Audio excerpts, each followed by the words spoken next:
Wow.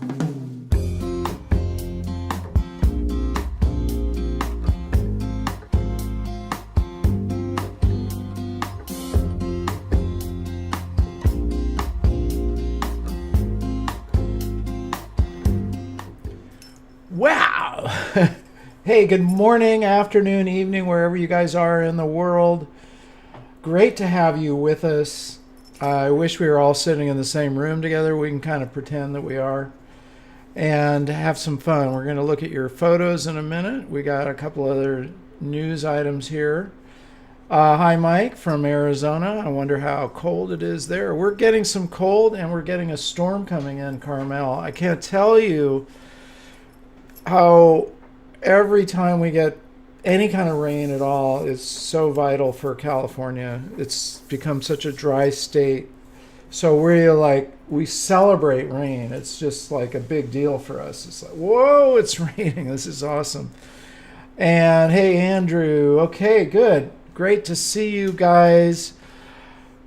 We're going to jump into some critiquing in a minute. But before we do that, I know Black Friday, Cyber Monday, all that stuff. You get burnout. I'm burnout on it, right? But it is what it is. It is a way for us to offer to you our courses that, man, I've worked a lot of hours on these, and I feel like they're really, really, speaking just objectively, I feel like they're the best courses on photography out there. I mean, I really do. Why? Because it's not just stuff I pulled out of my noggin and said, oh, I think this is a good idea. This is based on my own experience, which goes back more years than I'm going to admit, to when I was 12 years old, really becoming a professional photographer in my teens.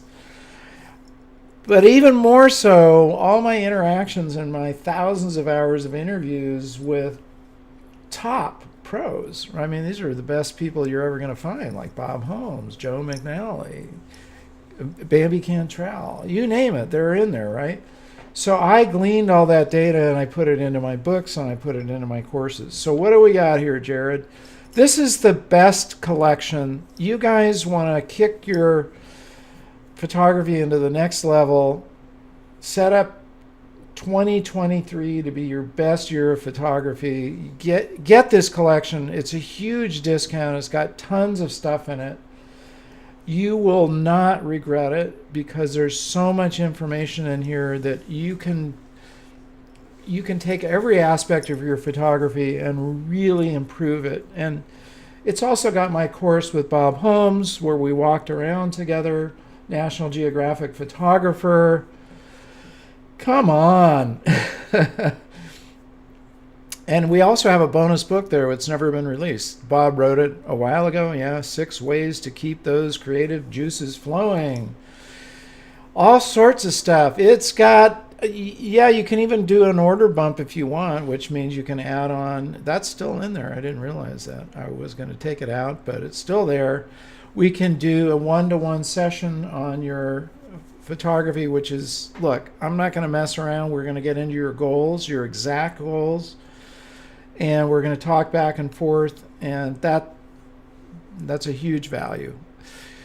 Okay, well, anyway, that's your best bet. But Jerry, we also left up, these are going to go away tomorrow, but we have any other course pretty much right now is, where are we, Jared? Yeah, I'm moving over. I want to. Oh, he's moving around. Okay, good. I'm not going to belabor this too long, but these courses are $27. Come on, $27? Really? Okay. So you can grab any one of those individual courses if you want also. Okay, I'm not going to beat you guys over the head. I'm just telling you because I care about you and I love what I've done. You should love your work, right? I mean, isn't that the point? That's what I'm trying to teach people is create photographs that you will love.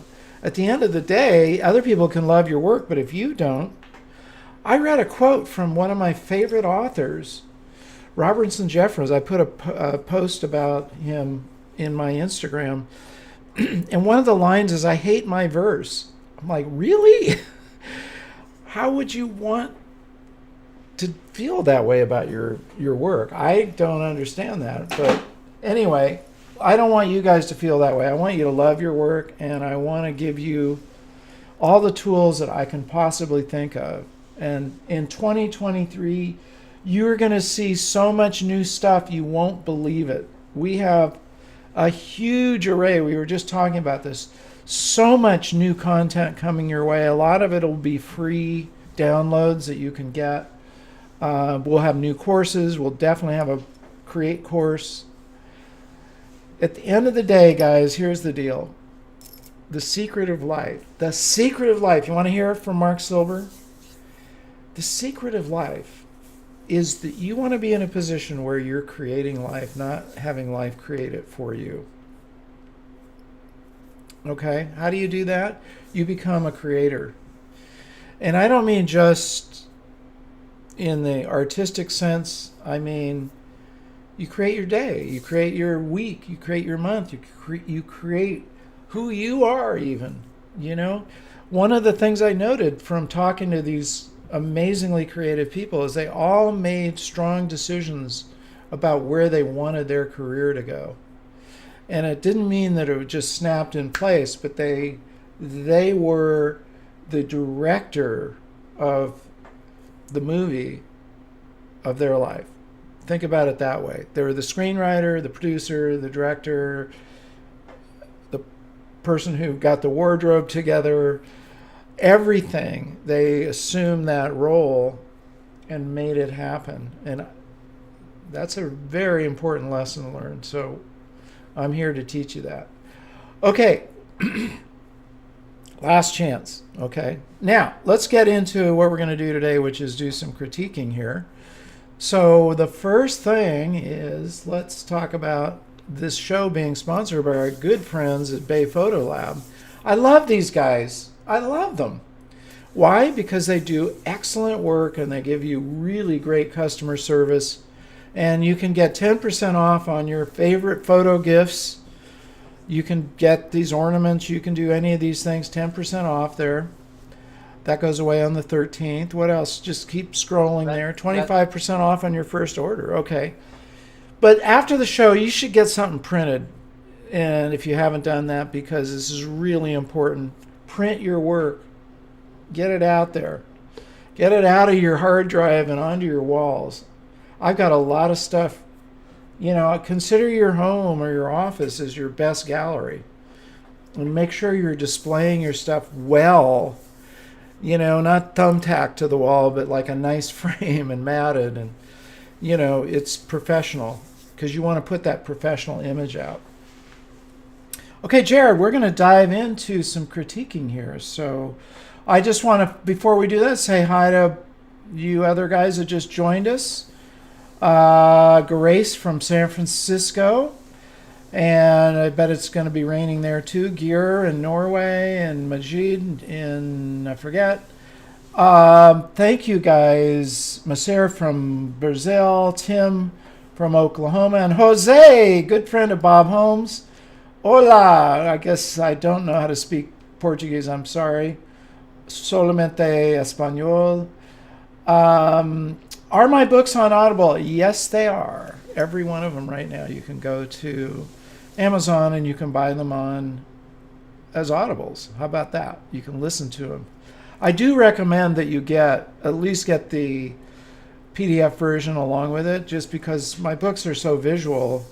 You can hear them, but you should be able to refer to the pictures that are in there. Although we've modified the script to kind of get around that. And hey, Jeff, in Pleasanton, not far away. All right, so without further ado, let's jump into our first critique. Who is this from? This is from Sue. Another wonderful photo of Baxter. Golden. This is Baxter in his element and great soft light. You know how to get to my heart. I am a Yes, golden lover. River should be in here, but the problem is she just tries to own the show here, and she doesn't get why I'm sitting in front of a blank screen talking to it when I could be talking to her. But anyway, that's a cool action shot. The eyes especially tell a story there. That's such a typical golden moment of they're always going to have something they're retrieving. And it's framed interestingly well because you've got the foreground with this plant life and snow there, yeah, and it forms a kind of a space. So our eye goes right to your dog and to its eyes. We always connect with people and animals' eyes, so that's well done. Beautiful, beautiful tonality of it also. Good job, Sue. We're going to be talking pretty soon, by the way. We're going to have she won a consultation from me, so we're going to set that up pretty soon. Yep, I just talked with her right before the show about that, so...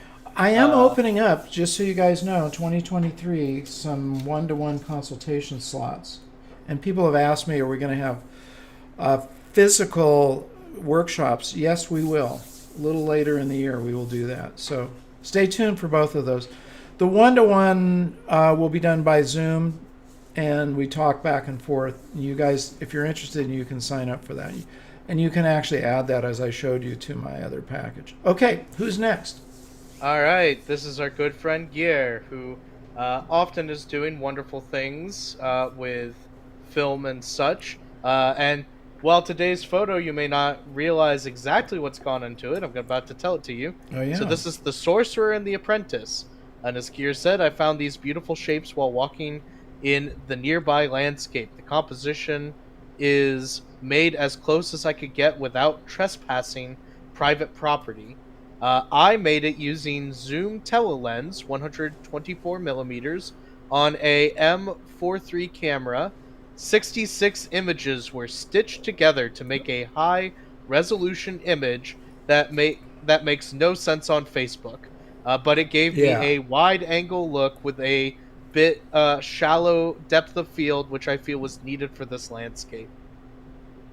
Very interesting. Wow. I would have never guessed that. So that is how many images? Say that again. 66? 66 images stitched together. They were zoom telelens 124 millimeters. Okay, that's because he couldn't get too close to it because it was on private property. Wow, I see. Wow, that's a feat in itself. That's amazing. And seeing that Sorcerer's Apprentice thing, that's pretty cool. Yeah. It's like the wand in the hand up here, and now that I see that, that's pretty remarkable. Well, you get extra kudos, just the fact that you shot film, 66 exposures and put them together. I've never done anything close to that, so bravo. And yes, it's a very interesting story now that we know what it is. This is where, a title can definitely help. Titling your photographs is an interesting thing. Ansel Adams didn't believe in putting any fancy titles, so they're all just descriptive. And Edward Weston, same thing.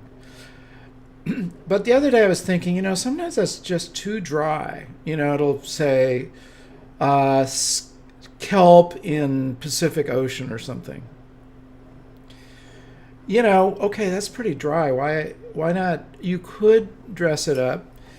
I don't go in for like really flowery names either, but I would put that title on there because it'll add to the intrigue of it. You would have to stop and go, what, where?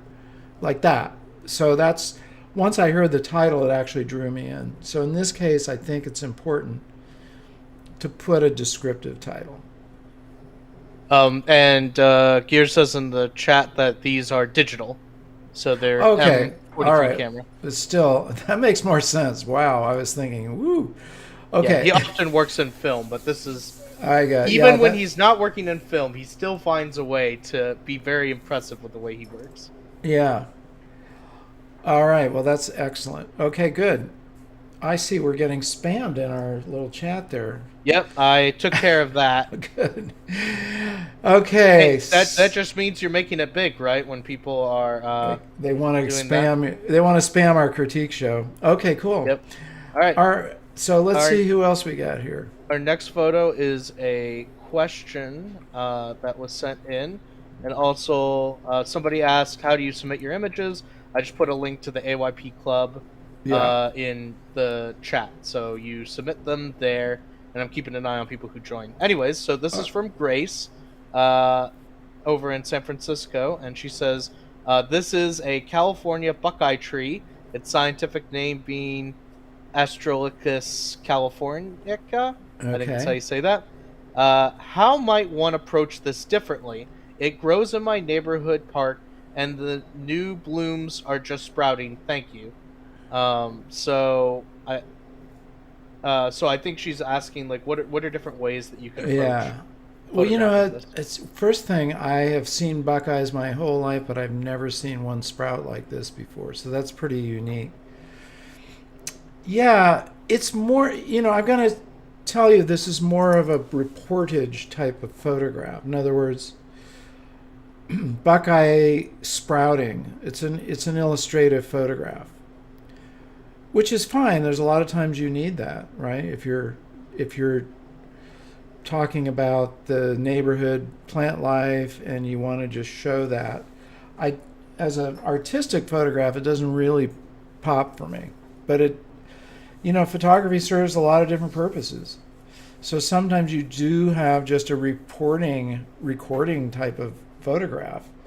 And that's what I see here. So how could you approach it differently? Yeah, I don't have any exact suggestions for you. Angling perhaps differently, getting underneath it, looking up kind of along its edge. I mean, there's just ideas. Perhaps a person with their hand near it, or animal life, or whatever. I mean, I'm just throwing ideas out. But this is what's fun about getting an interesting subject and just playing around from different angles. What can I do to make this look different? What does it look like as a black and white? You just try these different things. So much of photography and life, for that matter, is trial and error. We do a lot of testing, and what works, you keep going with. So have fun with that. All right. Our next one is from Jose. Hola, Jose. Wonderful having you. No captions with it, but beautiful photo. It speaks for itself. Fantastic.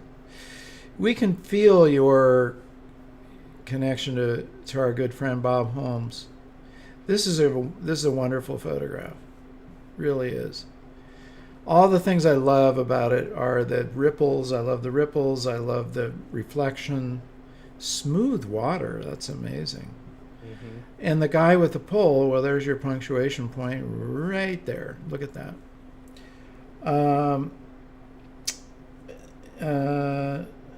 Okay, hang on one sec. Oh, okay, good. All right, so yeah, that is a really well composed photograph. The ripples going out are fantastic. You've got an interesting vignetting on it. I guess you did that on purpose in your processing, which, yeah, that's edge burning, and vignetting also helps kind of pull your eye in. Bravo. Well done. Almost has a painting quality to it. It very much does, yes. Very much so. I'm going to do a whole presentation on, and I've talked about this a lot. It's not a new subject, but it's just how much we can learn from painters. It's so important to look at painting. But good one, Jose. Thank you. All right, this one comes from our good friend Chad Tobin. We've enjoyed a lot of his photos. Chad, this is a cowboy project he's working on. It's a rider pacing before his turn at the competition. Okay, good one on a lot of different counts. I mean, what can I say? I'm not giving you guys any negative critiques. I'm not trying to.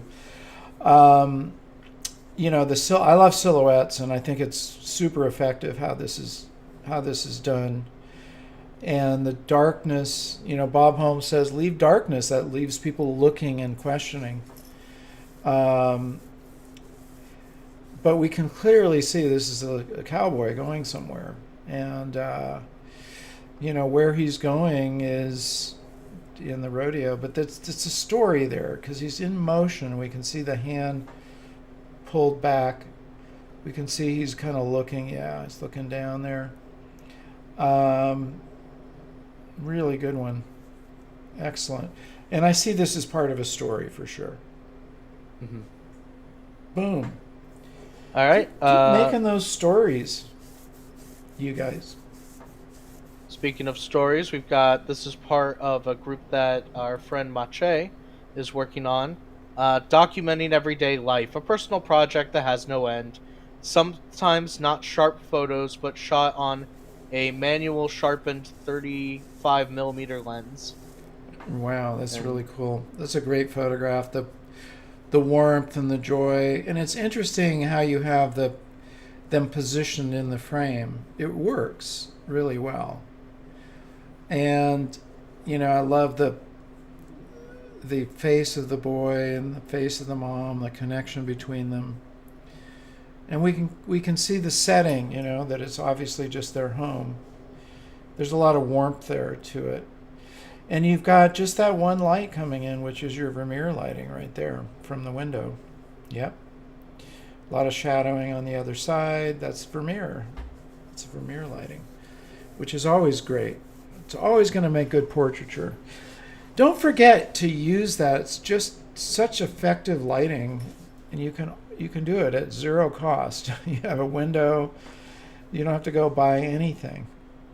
So, by the way, I saw a like there. Would you guys go ahead and like the show? It just seems to let YouTube know, hey, we're having a good time here, and other photographers will be alerted to it, if you don't mind. Shameless self-promoting there, but I know you like what we're doing. You wouldn't be here.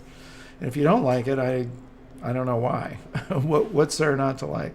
Anyway, when you hit the like button, it makes a fun little animation. I know. I see that. It goes like this on my screen. Yeah, it makes a little confetti. Like, just do it for the fun animation, Yeah. So, well done. Keep going on your story there.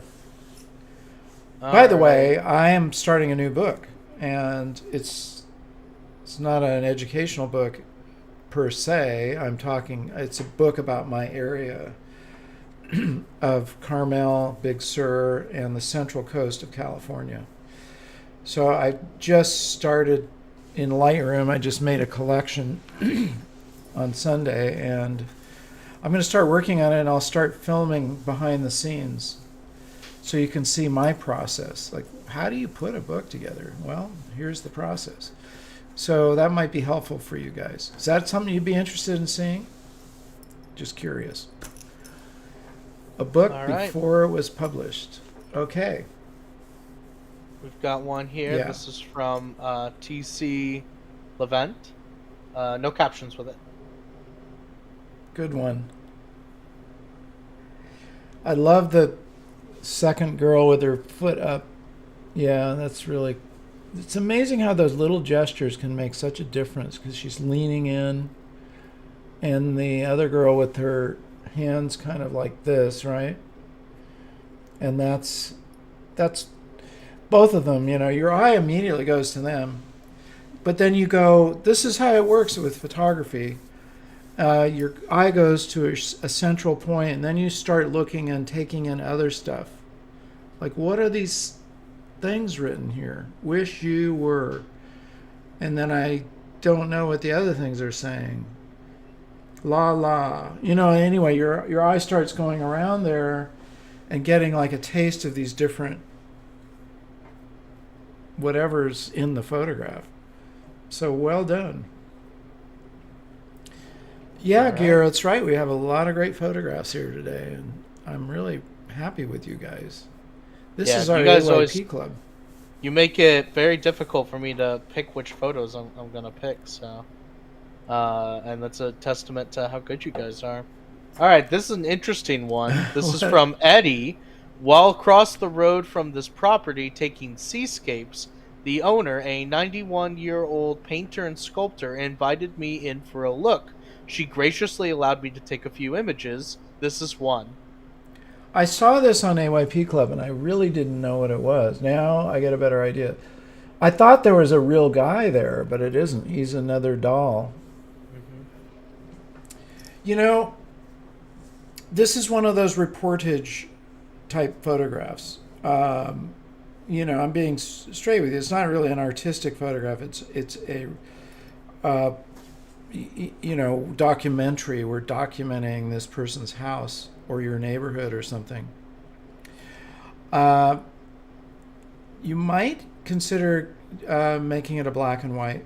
There's not a lot of really outstanding color in here, and somehow black and white to me would make it get more into that documentary feel. The other thing I would recommend is a shallower depth of field because my eye is drawn from these subjects all the way out across the yard into the other side of the fence. And, a lot of photography is about directing your subject's view. You control what you want them to see and what you don't want them to see. So stop it down. You could have done this at f4 or something, f5, 6, something like that. And the background would be blurred. Now, you could do that in post-processing. You could, Dan Milner would slap me for saying this, but not as a documentary photograph. I don't do that stuff really. Every now and then I do, but it's better to do it at the time of shooting where you go. And that's where you just get your instinctive feel like, okay, where do I want my viewer to see? What depth of field do I want? I want a really shallow depth of field because I don't need all that stuff in the background. So that'll help you elevate the story. Just think about what you want people to see, what you don't want them to see. All right, we have time for a few more. And just saying, that's a great example of unique opportunities that come up that you weren't expecting. So, good. Be good, be kind to people. You never know what kind of experiences they'll open you up to that you'd never get otherwise. Boy, that's true. All right, this one is from Mike, taking a break from landscapes to do some birding here in Phoenix, Arizona. Whenever I call in cactus wrens, a curved-bill thrasher usually comes in to see what the fuss is all about, kind of like running to the gunfire. I wish the green sprig was a little further to the left, but I'd have to pay the model extra. Seed is expensive these days. Yeah, that doesn't really bother me. I mean, it is what it is. It's in the frame. And there's a good example of shallow depth of field. If you hadn't done that, we'd be conflicting with all the branches and stuff in the background.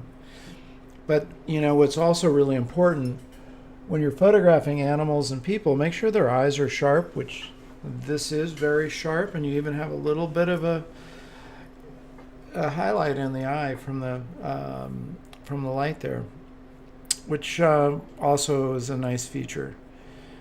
It's a portrait.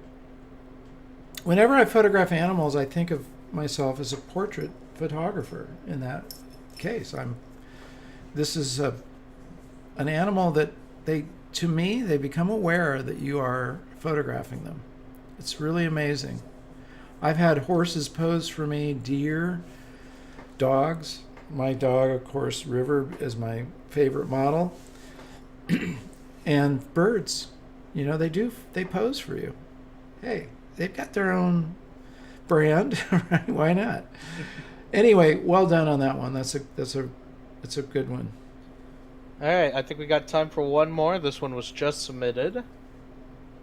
And this is from Israel. Midnight in Joshua Tree, California, 2022. So in early February, my sister and I plan to take sunset pictures at Joshua Tree.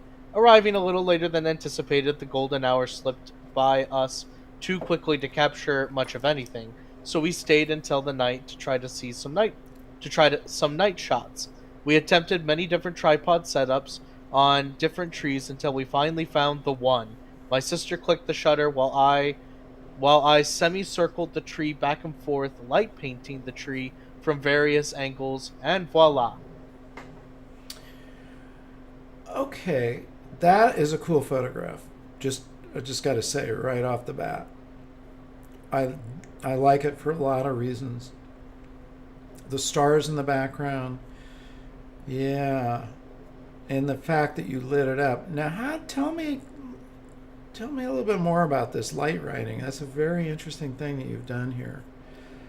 And I'm thinking, and I think he might be able to comment because he is in the chat, but I yeah, think it might be like with the Olympus, where he's like actually lighting up the tree in a semicircle as they're taking different photos. Maybe that's what they're. well, I'm guessing they had it on he had it on a tripod and then used various flashes. I'm not sure, but I'd be curious what you did there on your light writing. But that's a beautiful photograph. It's a really good photograph. And we have the center, obviously, center of attention is pretty obvious. This yucca plant or whatever this is. But the background of the stars and the blue hour, this very deep blue hour, contrasting. Without your light writing, it really wouldn't have worked at all. You just have, you know, silhouettes that are just too dark to really make out. But this is a good one. And thanks for joining us. By the way, I saw you on Instagram. I'm glad you made it over here. If you have, I'd be interested to see your other photographs from this Joshua Tree shoot. And just keep going. Well done. Ah, Excellent. so he just responded. The shutter was on for 15 to 30 seconds Yeah, while I used a light to add light to the tree. Hope makes that makes sense. sense. Yeah, that makes sense. Okay, that's what I thought. Okay, good. So thank you guys. That's really great to see your work. Bravo.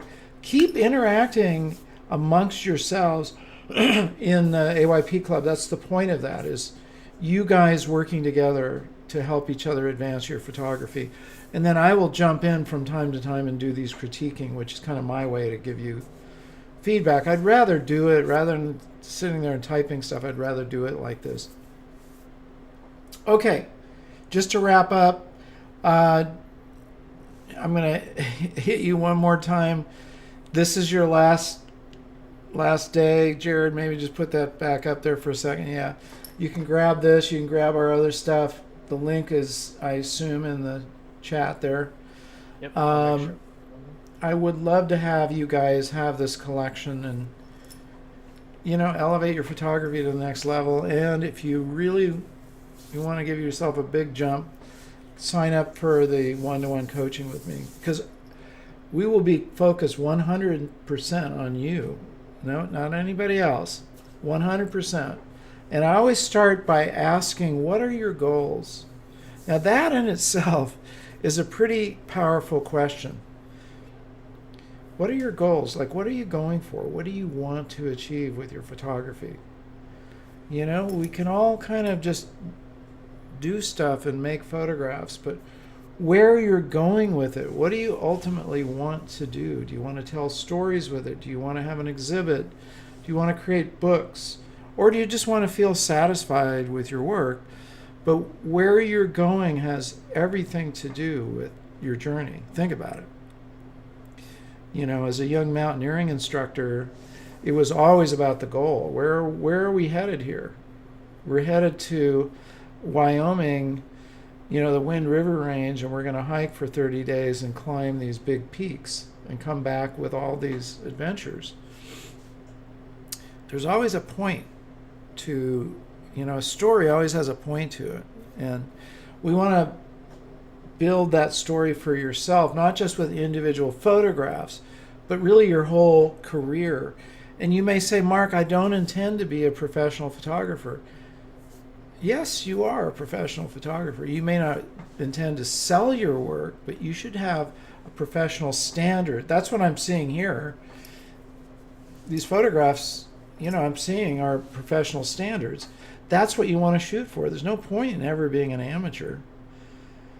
There really isn't. Whatever it is, you should strive for that professional standard, and I'd love to help you get there. I have just learned a lot of stuff, and I'm at the point in my life where I really want to focus on two things. One, creating my own work, and two, helping other people with their creativity, whether it's photography or some other creative endeavor. It gives me a lot of joy. And I've been at this a long time. I've amassed a lot of knowledge, And this is knowledge that isn't just, oh, I read this morning and I think this will work. These are things I've, really worked on for decades and have stood the test of time. Although I do learn stuff all the time, constantly. Okay. That's about it. I didn't tell you guys or ask you guys if you would please remember to subscribe and enable the bell so you don't miss any of our shows. And please, when you see the video, you can share it with other people, especially if you've been in it. Share the video. That's always a cool thing. And like it, leave your comments. Okay, help me help you.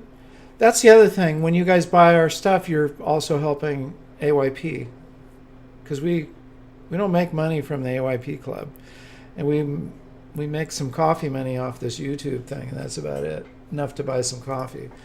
So you guys do help us help you and other people when you buy our products. And I think that's about it, right, Jared? Anything else I've left out? Yeah, just get in on that sale. The sale ends tomorrow at noon Pacific time. Okay, So but don't wait that's around. Okay. Yeah. All right. Thank you, guys. Thanks, Sue. I hope that really helped. And really remember to get out and capture your own images of life. Take care, you guys. Happy holidays. I'm sure I'll see you before the holidays, the next set of holidays come in. But if I don't, have wonderful holidays, and I'll see you soon. Take care.